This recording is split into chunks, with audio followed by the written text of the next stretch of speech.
मुनि सुनिए, मोह तो उसके मन में होता है जिसके हृदय में ज्ञान वैराग्य नहीं होता है। आप तो ब्रह्मचर्य व्रत में तत्पर और बड़े धीर बुद्धि हैं। भला कहीं आपको भी कामदेव सता सकते हैं? नारद जी ने अभिमान के साथ कहा कि हे भगवान, यह सब आपकी कृपा है। करुणा निधान भगवान ने मन में विचार कर देखा कि इनके मन में गर्व के भारी वृक्ष का अहंकार पैदा हो गया है। मैं उसे तुरंत ही उखाड़ फेंकूंगा, क्योंकि सेवक का हित करना ही हमारा प्रण है। मैं अवश्य ही वह उपाय करूंगा जिससे मुनि का कल्याण हो और मेरा खेल हो। तब नारद जी भगवान के चरणों में सिर नवाकर चले। उनके हृदय में अभिमान और भी बढ़ गया। तब लक्ष्मीपति भगवान ने अपनी माया को प्रेरित किया। अब उसकी कठिन करनी सुनो। उस हरि माया ने रास्ते में 400 कोस का एक नगर रचा।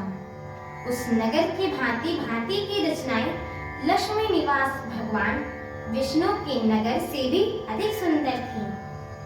उस नगर में ऐसे सुंदर नर नारी बसते थे मानो बहुत से कामदेव और उसकी स्त्री रति ही मनुष्य शरीर धारण किए हों।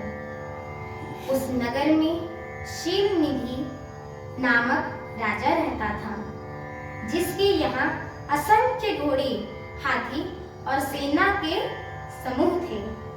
उसका वैभव और विलास 100 इंद्रों के समान था। वह रूप, तेज, बल और नीति का घर था। उसे विश्व मोहिनी नाम की एक ऐसी कन्या थी जिसके रूप को देखकर लक्ष्मी जी भी मोहित हो जाती थी।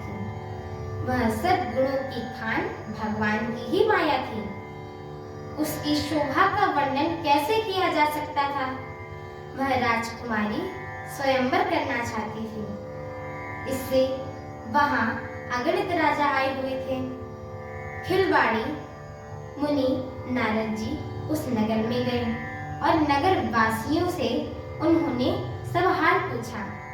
सब समाचार सुनकर वे राजा के महल में आए। राजा ने पूजा करके मुनि को आसन पर बैठा दिया। फिर राजा ने राजकुमारी को लाकर नारद जी को दिखलाया और पूछा कि हे नाथ, आप अपने हृदय में विचार कर इसके सब गुण और दोष कहिए। मेरी आगे की कथा सुनने के लिए मेरे चैनल को लाइक, शेयर, सब्सक्राइब एवं कमेंट अवश्य करें। बोलिए सियावर रामचंद्र की जय हो। माता जानकी की जय हो। पवन सुत हनुमान की जय हो। जय श्री राम। जय श्री राम।